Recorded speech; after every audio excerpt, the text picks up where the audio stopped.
Susan. Right. Okay. We're coming up. And welcome, Susan Michel. Surrender to Joy. It's good to see you. Merry Christmas. Happy New Year. The mic is all yours. Hi, this is Susan Michel in Western Massachusetts. It is great to be here as always. I am the author of Surrender to Joy, From Suicide to Serenity. I teach the transformational truth of A Course in Miracles, which I've been studying now. I think we're going on 34 years.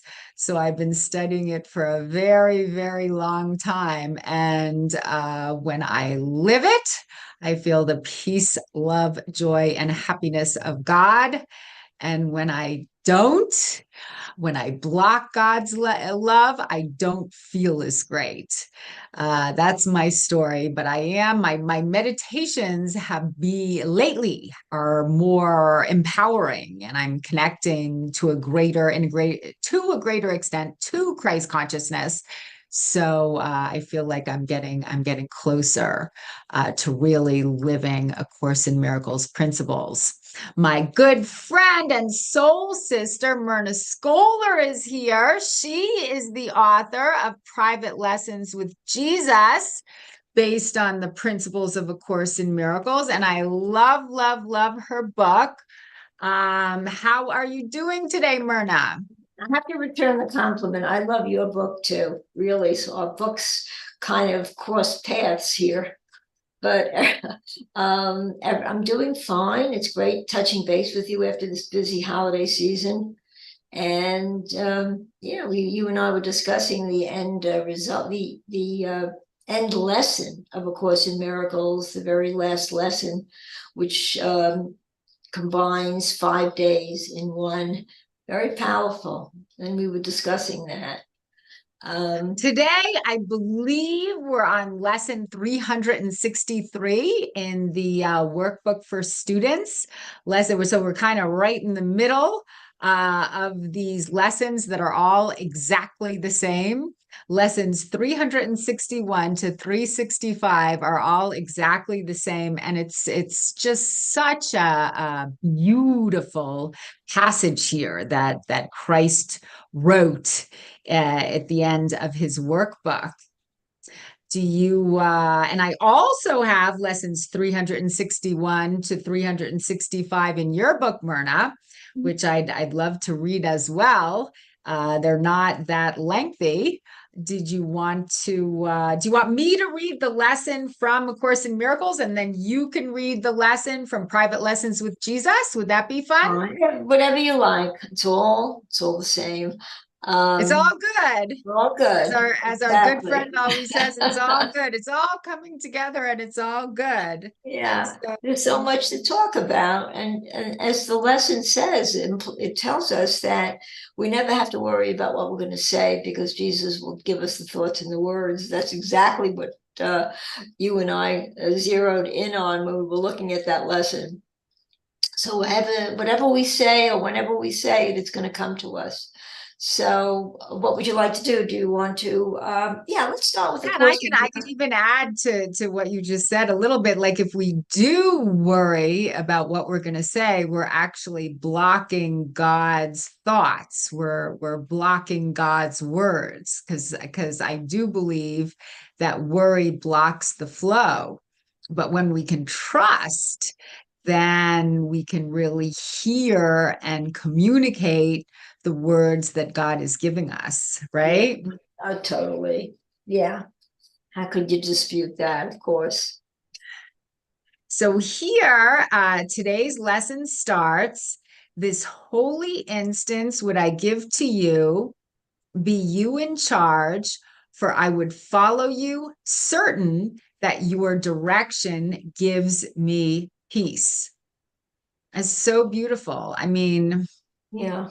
To me, the holy instant is when we are not in the past. So we're not regretting anything in the past, or even complimenting ourselves for anything in the past. It's just the past is over. We're not worrying about the future. We're not projecting onto the future. We're just in the moment and knowing that everything is perfect right here, right now. And then he goes on to write, and if I need a word to help me, he will give it to me.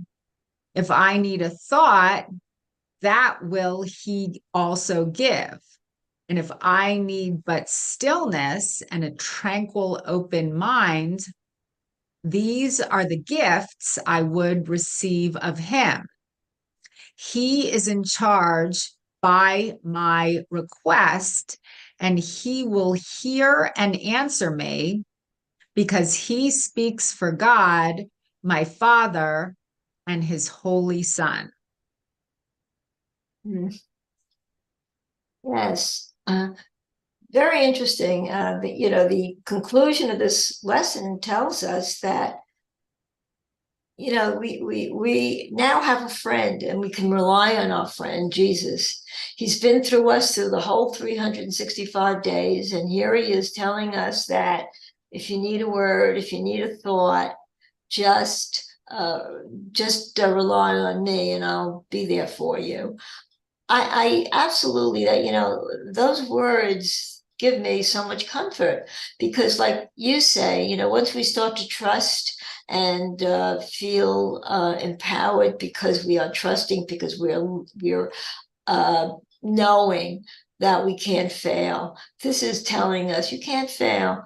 Just, lean on me, and there's nothing you have to worry about. And the more we really embody that, the more at ease we become with those ideas, because it's true. It is. I've seen it work time and time again. And when something should happen, I should be upset about something, or something seems threatening, I always, stop in my tracks. Why am I worried? Why am I worried about this particular incident that seems to really be, flashing before me, that's causing me concern? He has always, always given me what I've needed when I've needed it. And this really drives it home. It really tells us the very end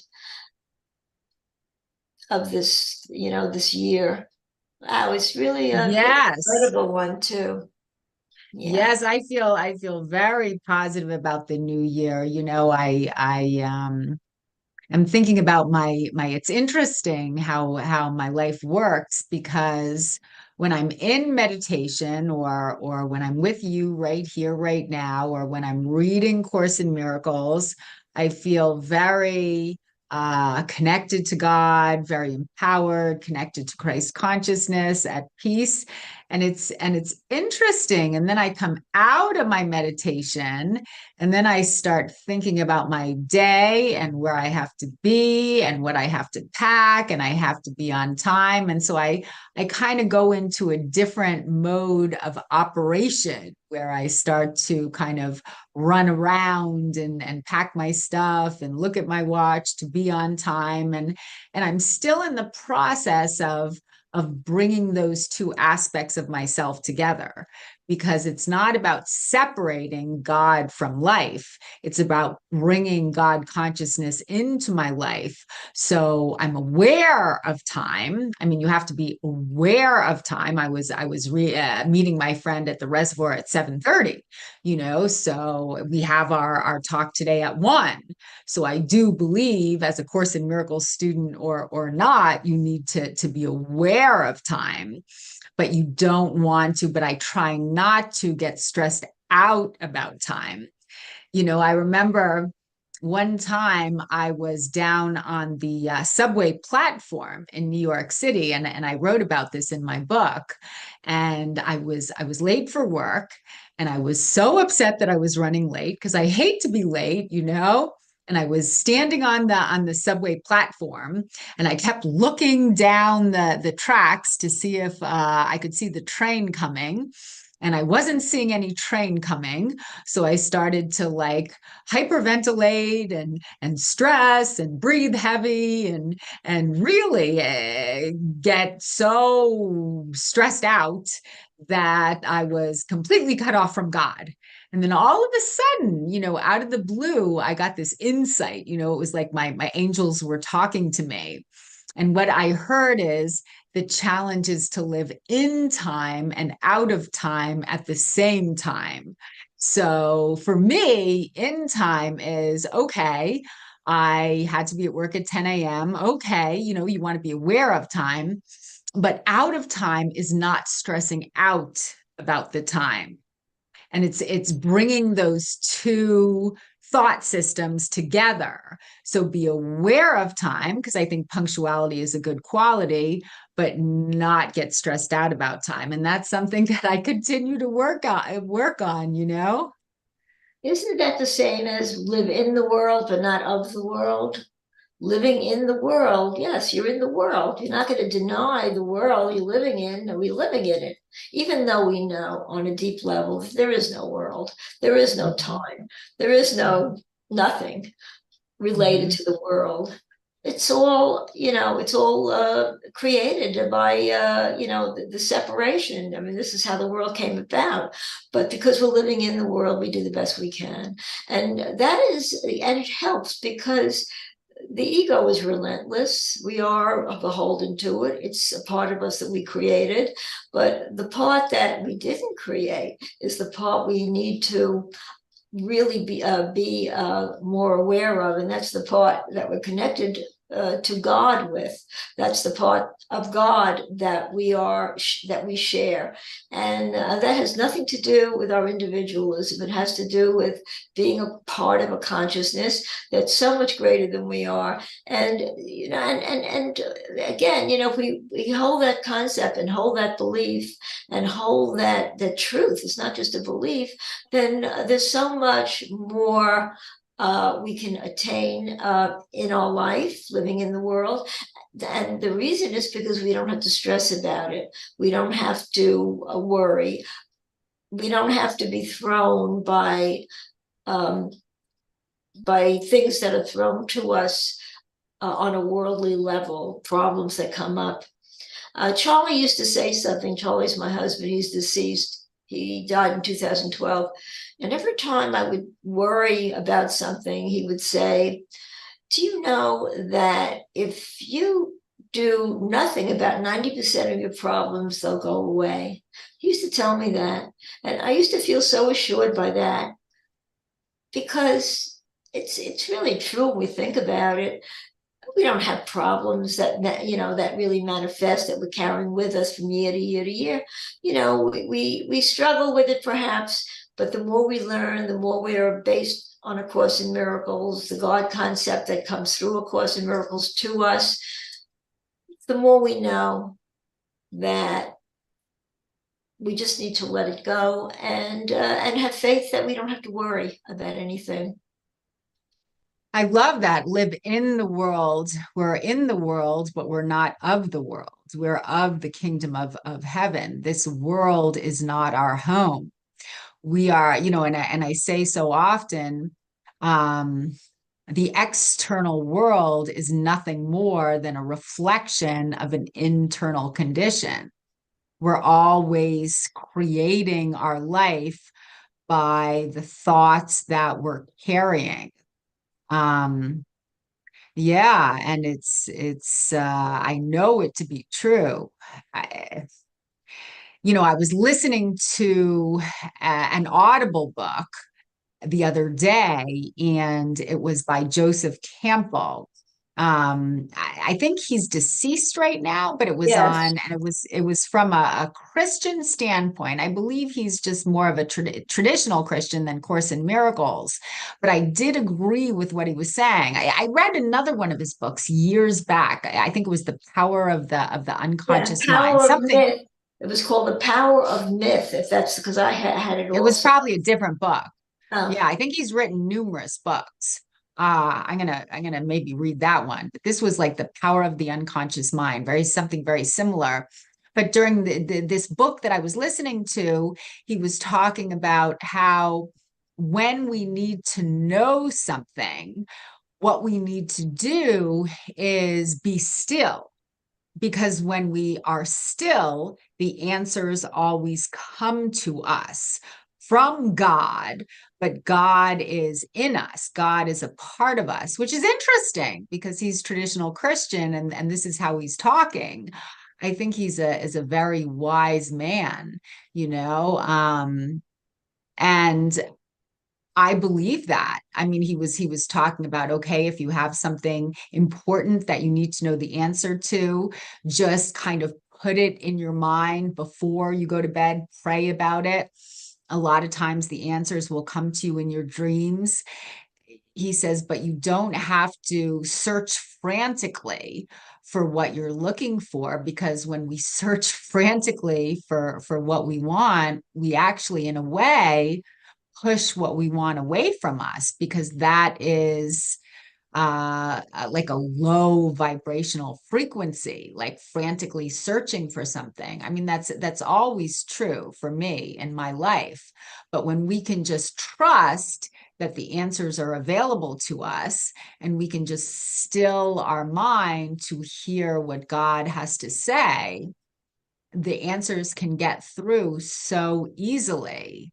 And I just believe that with all my heart and soul and being.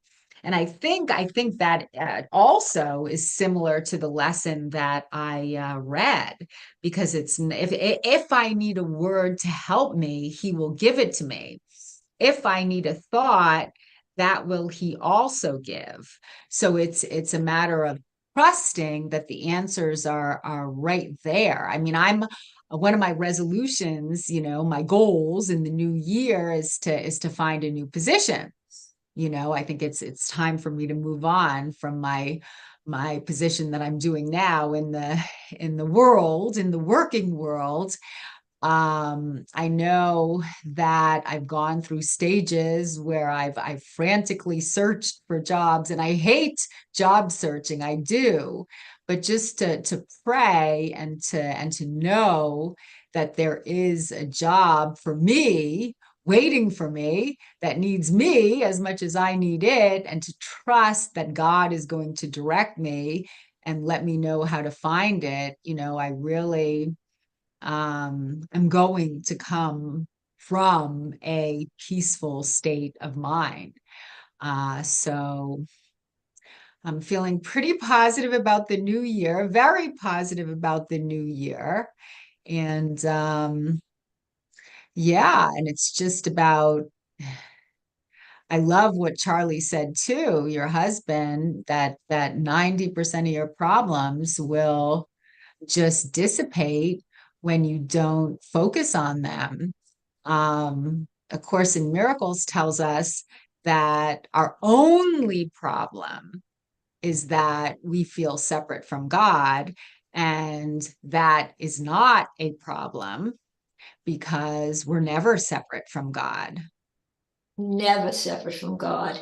You know, we're talking about books. You wrote a book, I've written books, but my latest book I was telling you about is a love story. And what that made me realize is that we connect to God. It doesn't necessarily have to be on the level of the Bible, on the level of religion, on the level of any kind of organized thought system relating to God. You know, God is with us with everything. And through this book, that even taught me that lesson, because this now is different than anything I've ever done. This is a fictional love story. And I had to create a story in my mind, completely fictional, and there's lovemaking in it too. Because if it's a love story, you got to put lovemaking into it, right? So, what I found so interesting, and I told you earlier, is I finished it, and I just love this book. But what I found was that every time I would complete a chapter, I would be happy with the chapter that I completed, but I'd say to myself, I don't know what I'm going to write in the next chapter. I really don't know. But I'd have to complete the last chapter before I brainstorm into the next one. It would be almost as if I could turn the page. I'm finished with one chapter, the page just turned itself. And then when I finished that chapter, the same thing happened.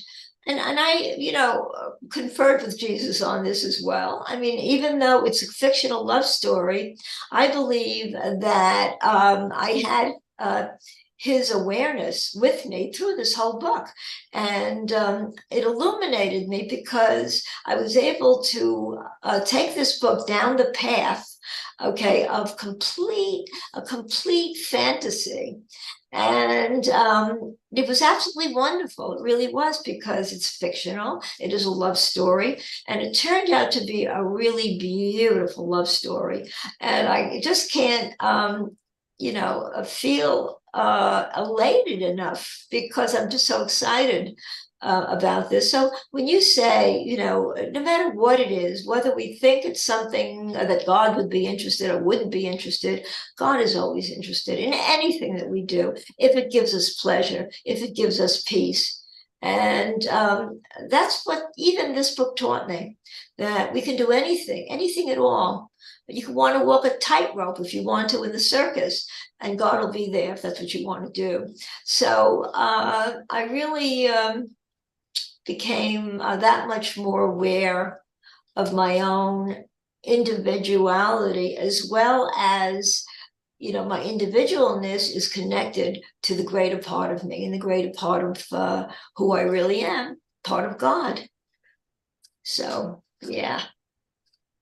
Yeah, I'm looking forward to reading it, Myrna. It sounds really, really exciting. I Yeah, it's a think of, little, and I say, okay, can I, show this book to my grandchildren? I mean, it's a little racy, but what the hell, right?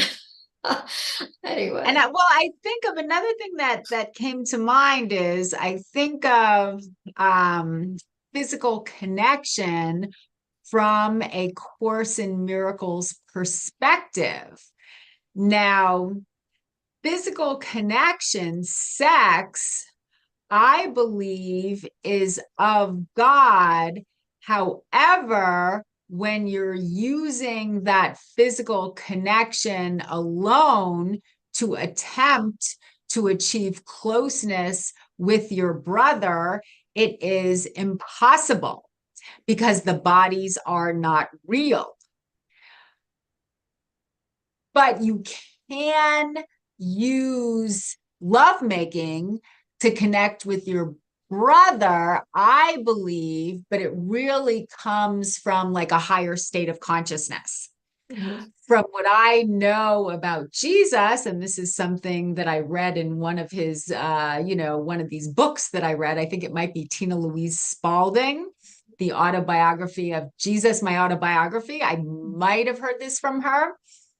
But, Jesus made love to Mary on a regular basis, even after he died. I heard this from someone. Is it true? I don't know, but obviously he was enlightened. I believe he made love. I believe that it was probably very fulfilling for him, because obviously it didn't come from, the need for physical fulfillment. It came from the need for spiritual fulfillment. I mean, physical is a part of it, Can I but it interject just, for a yes, second? please I interject. just Please have to. interject. So I was going to say, but can you imagine what it would be like making love to him? That's that's what I would have enjoyed very much. So I'll give it back to you. Well, he's not a body. You see, I've actually visualized that before. It's funny that you said Really? that. And I thought it was a very empowering visualization, because it's not about making love to a body. It's about it's about making love to a being and adding the physical component to it. I Totally. think that's what making love is really all about. I think there was this passage in one of my favorite astrology books, Linda Goodman's Love Signs, that wrote about making love. She wrote something like, if you're starting with the senses and you want more and more like physical satisfaction, it's never ever going to work. and I'm, just telling you what she meant, or what I interpreted from her paragraph, not what she wrote, because what she wrote was just very beautiful. She said, but if you start from like falling in love with that person as a, mentally, emotionally, you start from the heart and not from the physical senses, then sex is so much more gratifying, and I think that's what everybody wants, even the people that think they only want physical gratification. I think what our souls really want is like spiritual and emotional gratification. And I think just visualizing being with Jesus Christ, I think that's a beautiful visualization, because I think that's what we're all really searching for with our partner in the world. Because Jesus, he was just a body, it's the essence of he had the Christ within him, and he was in touch with that Christ-like spirit within him. We all have the Christ within us. And when we can see like sexual union as embodying the Christ in our partner, and acknowledging the Christ within ourselves. I remember another speaker. I've listened to so many self-help people, but this was M. Scott Peck. He wrote The Road Less Traveled, and he was talking about sex one time, and he says it's no coincidence that during the peak of the sexual act, you scream, "Oh God," because that's when you really feel at one with God and with your partner and with yourself. Which is that true? I don't know, but I do think we're all craving to reconnect to who we really are, that essence of pure love, right? Yes. Yeah. Well, yes. Well, you talk about sex and bodies. Sex and bodies really are not gratifying. It's just, bodies. But when you think about Jesus, you know that he had total love for you, nothing more, the greatest love in the world. So why wouldn't you want to make love to somebody that has that ability to love you unconditionally? And that's where, of course, sex and love are definitely connected. That's why I call my book a love story, because there's love. It's pure, unadulterated love. And the sex part of it, you have to kind of include that, because without that, it's not complete love. That's how I visualized it. That's how I saw it as I was working through the book. So yeah, of course, it's the love that really comes through, complete, unadulterated love, and that's what we all search for. We want to love, right? We want to love the way Jesus loves. Lynn had said that, Lynn Johnson, I want to love the way Jesus loves. I love that she said that, because that stuck with me. To love the way, she said the love, to love the way God loves. And wouldn't that be wonderful to have that ability to love the way God loves, and to make it completely unconditional? I once said to Pat, my boyfriend, love really needs to be unconditional. And he said something that made a lot of sense. Well, if it wasn't unconditional, then it wasn't love. So if it's love, then it has to be unconditional, or else it's not love. So that also gave me something to sort of think about and articulate about. So, yeah, interesting. And then when we're making love to our partner, the Course in Miracles talks quite a bit about special relationships versus holy relationships. And I think that, well, that's a huge part of connecting with other people as well. I mean, for me, in special relationships, it's we're coming from a place of lack. So we're always thinking, what can I get? even when you give to your partner, if you're in a real special relationship, the only time you give is because you think you're going to get something better in return. And I lived for years like that. I was a giver, but I was a people pleaser. I think in a lot of ways I gave, but just because I wanted to make sure that they would never leave me. I didn't know a lot about, I don't know why I did what I did. And I gave, but always because I didn't want to be alone. I think on a subconscious level, I wanted my boyfriends to feel indebted to me. Now, to go over to a holy relationship, and again, I'm not saying I'm always there, but my husband and I are getting much closer to that.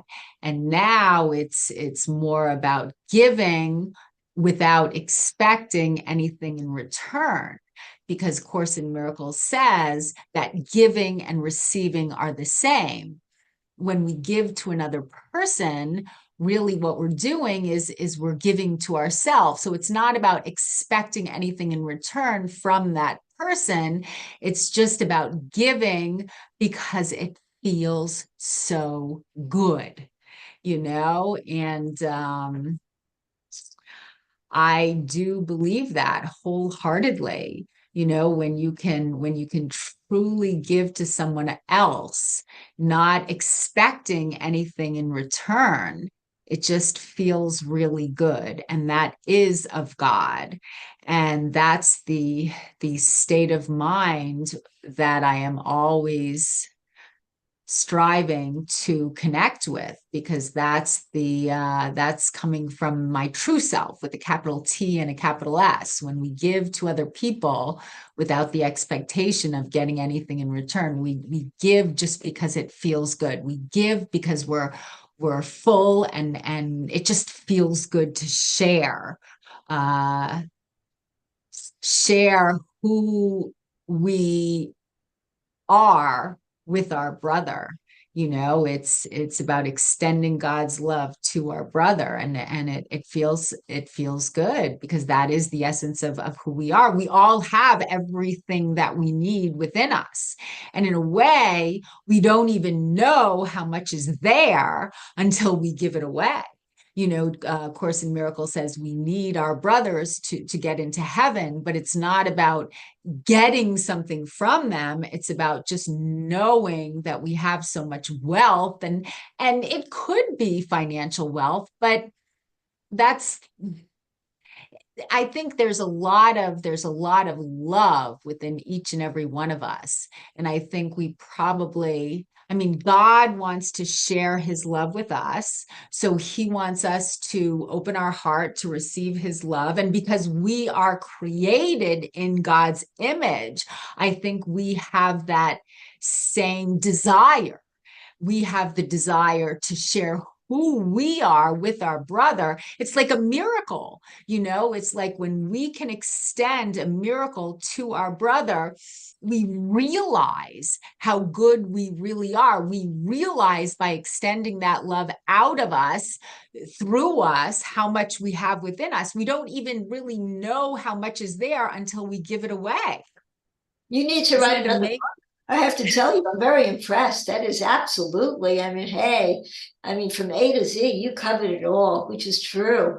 Really described, the whole love process, really what it is, where it comes from, how it is, how you extend it. You really brought all that out. I think it's great. You talked about your earlier days, when you regarded yourself differently. I think we all at one time came from that place, as younger women, because I too, I know at times I was with people that I didn't like only because I wanted them to like me. That's what, and that's really something that I learned through my own learning process, through the growing up and becoming more mature, becoming wiser, becoming more aware of what it takes to gratify yourself, and there's nothing wrong with that. Gratification is not a selfish thing. You have to like yourself, you have to forgive yourself, you have to be aware of your feelings and be okay.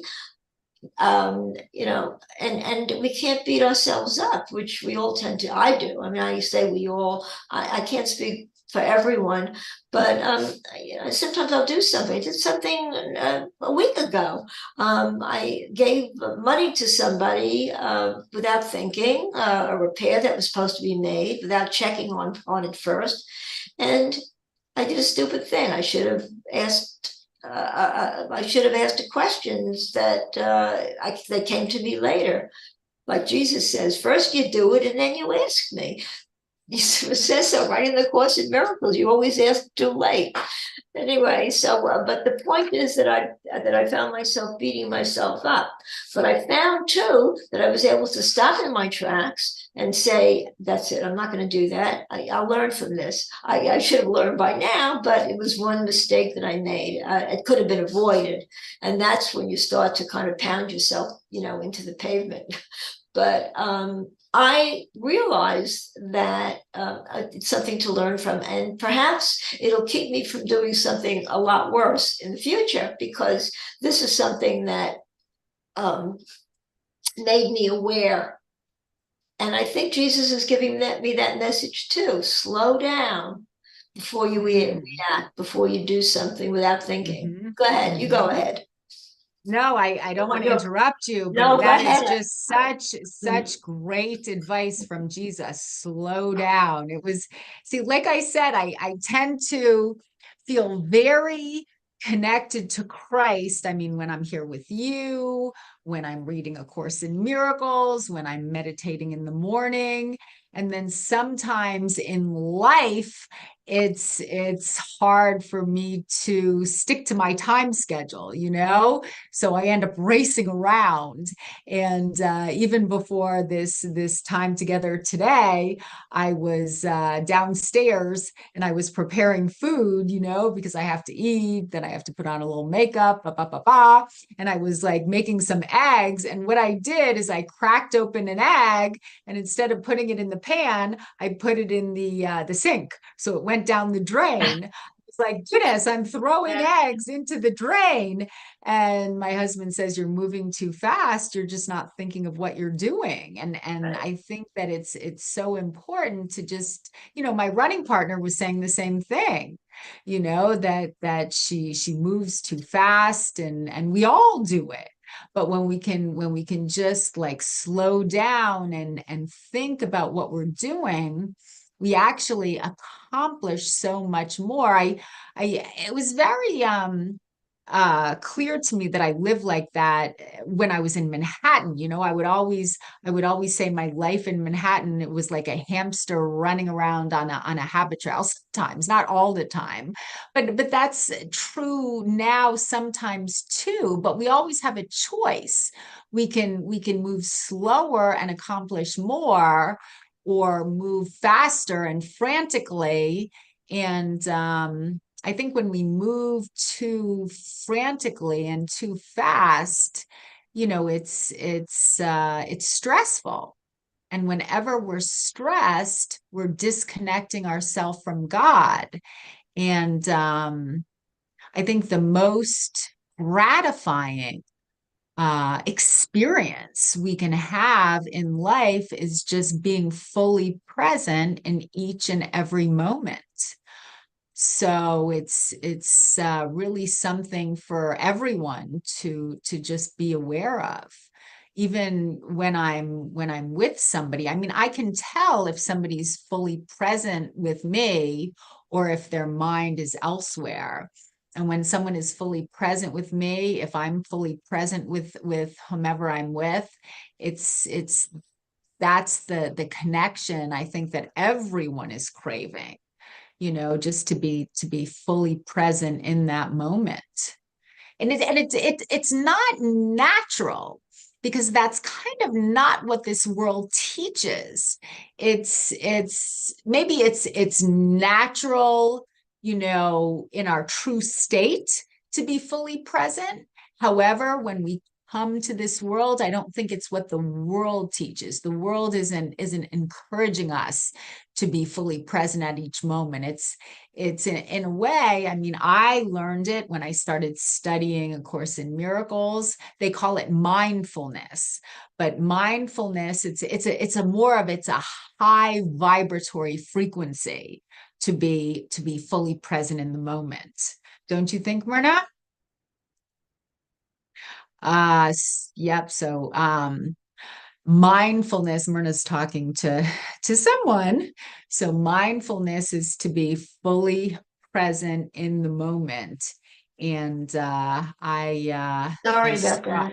oh, that's quite all right. And I strive to be like that as often as possible. I remember growing up, my sister would always point out to me that my mind was never fully present with hers. And she was right. When I was growing up, I don't think it was, or at least not most of the time. But I have learned to be fully present whenever possible, even in my acting classes. I remember even in my acting classes, when my partner was talking, a lot of the times when I was new to acting, I would be waiting for his or her last word so I could say my line. So in my acting classes, I kept thinking about what I was going to say, and I would repeat my lines over and over in my head instead of listening to whomever I was working with, because I would want to get the words right. Think about what I'm saying. I wanted to get the words right. So I wasn't really listening to my partner. I was reciting my lines in my mind. And what ended up happening is I would get the words right. I would say my lines perfectly, but the audience could see that there was no connection between me and my partner. The audience could sense that I wasn't being fully present for what my partner was saying. And the same is true in life. When we're listening to someone else talk and we're just focused on what we're going to say, and we're not fully present for what they're saying, I mean, there is no connection between two people. But when you're fully present with someone else, you don't have to be thinking about what you're going to say. You just have to be fully present with them. And then the words will come out naturally. Again, as lesson 361 to 365 says, and if I need a word to help me, he will give it to me. If I need a thought, that will he also give. We need to just trust, be fully present in the moment, and trust that the right words or the right actions will come to us at the right moment. Yes. Somebody once put it a different way. We can listen. We should listen to hear, not to respond. We listen sometimes just to, we're not really hearing, we're just listening to respond, period. And when that happens, we're not fully present. So that's an important thing to, be aware of, because you want to be aware of what you're hearing. And there's a difference between being aware and just, in one ear and out the other. But it's interesting, because once you learn to hear the other person, it's very easy to respond, right? When you're hearing, it's very easy to really know what to say. When you're not hearing, then you're not really connected to the thoughts that you should be connected to. So, it's about being present. That's the course tells us, be present, be in the moment. You mentioned 361 to 365. That's a wonderful lesson. It's really my favorite. But I'm looking at the epilogue after that. That's the end of the 365 days. And Jesus tells us right in the first paragraph here, this course is a beginning, not an end. Your friend goes with you. You are not alone. My friend, with a capital F, is Jesus. Holy Spirit, God, my friend. No one who calls on him can call in vain. And this is such a nice promise. It's such an assurance that it has to be so comforting, because telling us outright, just, we've been through the season together. Now we're now understanding what it all meant. Understand that everything I've said to you is true. This is what it's telling me. And you are not alone. That's the next sentence. No one who calls on him can call in vain. Whatever troubles you, be certain that he has the answer. He has the answer, no matter what it is, no matter what seems to be the problem. There is no problem. Even the Course in Miracles is a lesson that says there are no small upsets. It's all the same. One problem. There are no small upsets. They're all equally disturbing to our peace of mind. Yeah, right.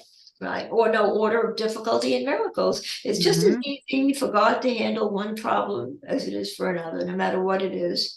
And, so that's a very comforting idea to live by. If you simply turn to him and ask it of him, he'll give it to you. He will not withhold all answers that you need for anything that seems to trouble you. And all you have to do is just look at this first paragraph. And if you embody just this paragraph, then there would be nothing to worry about, because it really sums it up right here. His certainty is yours. So whatever he is certain about, he'll make you certain of. And then that's all there is to have to worry about. Not worry. I don't like to use the word worry, because worry doesn't fit into this paragraph. Assurity, right? Is that a word? I think so. Surety is a word. I like it. I don't know if it's technically a word, Yes, but I like it. is a word, right? Okay. You need but ask it of him, and it will be given you. And that's really it. Just is what we need to do. Just ask, and we'll get. And if we don't ask it, if we just just go half-cocked into doing something without stopping, there's no room for him, really. You're not leaving room to respond. We're not really hearing. What it's all about is to learn to hear. And once we learn to hear the words that come through from Jesus or Holy Spirit, then we learn to hear our brother as well. Because now we're in that understanding that you have to slow down and hear our brother. Our brother is connected just as Jesus is. We're all connected. We're all, one consciousness, one love, one holiness. Yeah. I know God has but one son, and we are all part of that sonship. So when we give to our brother, we're giving to ourselves. I mean, it's so beautiful. And I loved this first paragraph that you read, because intellectually, it brings great peace to my mind to hear those words. But when you can really just step into what Jesus is telling us in this paragraph, it is so gratifying. And so, I mean, it's the end of all our problems. There are no problems, because the answers are always there. All we need to do is ask. And I mean, he knows the way to solve all problems and resolve all doubts. His certainty is yours. And all we need to do is we need to ask of him, and he will answer us. I mean, how do we know? Because he will answer us. He does answer us. I mean, sometimes I have a tendency to get very dramatic, and I'm not saying this is good or bad, but I'll get down on my knees and I'll clasp my hands, and I have a Course in Miracles book in front of me, and I pray really hard, and I think somehow he's gonna hear me more clearly when I'm in this pose. I don't think that's true. It's just something that I do. But how do we really hear his answer? Okay, so I have a problem. I ask him to solve it. How do we really hear his answer? I mean, I think it's his answer for me comes in the form of certain thoughts. His answer for me comes in the form of certain feelings. I do know his answer always come in the form of peace. So whenever there's anxiety, I don't think that's of God. That's ego stuff. But when there's peace, those answers, I believe, come from God. Because, well, they say meditation is a way of listening to God. Prayer is a way of talking to God, but we need to, I guess we need to trust, and we need to be open to the answers that he's giving us. I also believe, I am a part of him. So these answers are not coming to me from something outside of myself. These answers are coming to me from the greater part of myself. It's like God is the ocean and I am a wave, but as this wave, the ocean is a part of me. I am a part of God. And in my meditation this morning, what kept coming to me is I am the Messiah. I don't know why I thought of the Messiah, but I think the Messiah is like Christ. I am the Messiah because God is the Messiah and I am a part of him. What is the definition of the Messiah? Do you know, Myrna? Have you ever heard that word Messiah? The Messiah, it wasn't that the coming of Jesus, the coming of the Messiah, the holiness, the great one. Okay. Yes, God's son. That's what 2,000 years ago they were waiting for the Messiah. I think we're still waiting. I mean, we know that that he's here. I mean, we certainly know the connection and that Jesus has never left us. But I think if you expect him to come walking through your door, as a physical body, perhaps that's what a lot of people kind of interpret that to mean.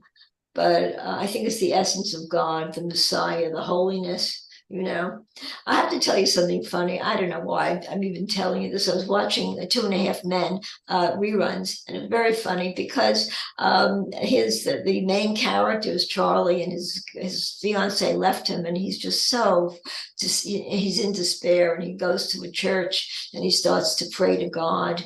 He's on his knees and he's in that pose that you talk about, and he's praying to God. And with that, this woman walks in. She's like, she's a stripper or a floozy, if you want to, and she goes and she's got a joint in her hand. She goes, "Hey, you got a light? I need a little buzz on before I talk to God." And I just kind of laughed. It was just such even humor. We can laugh about these various different things that sometimes it's a connection that sort of I kind of laughed at because I thought it was very funny. Not that I need a buzz to talk to God. I mean, No, I think it's hilarious. And I remember the episode because I think I've seen that kind of a buzz anyway. Right. I've seen every 2.5 Men episode 3 times. I know the exact episode you're talking about. I think that's a riot. And it just happened, I saw it last night and I laughed because they even make jokes about it, and I thought it was very funny. Anyway, I thought I'd share it just to kind of lighten up a little bit. But and then he fell in love with her. And then he got married to her. And then he found out that the marriage didn't count because she was already married to someone else. right? I Yes. remember that episode. Okay. There's another one where little Jake, the little boy, he's praying, and his father says, Jake, you're praying. So he says, yes. He says, what are you praying about? He says, well, I have a test on Monday. He says, oh, you're praying for a good grade? He says, no, I'm praying my teacher will get sick. So he says, why don't you just study for the test? He says, how is that going to help? So that's very funny. I mean, you think of prayer and what it is and what we pray for, I mean, but it's an interesting question, isn't it? Because I think you have to be clear about what you're praying for. God always answers us, but he doesn't necessarily, it's not like God is a genie. Like, you get a wish and you ask for a certain thing, and then that thing manifests in your life immediately. I mean, that's not exactly how God works. It's like, why doesn't our prayer always get answered exactly as we ask it?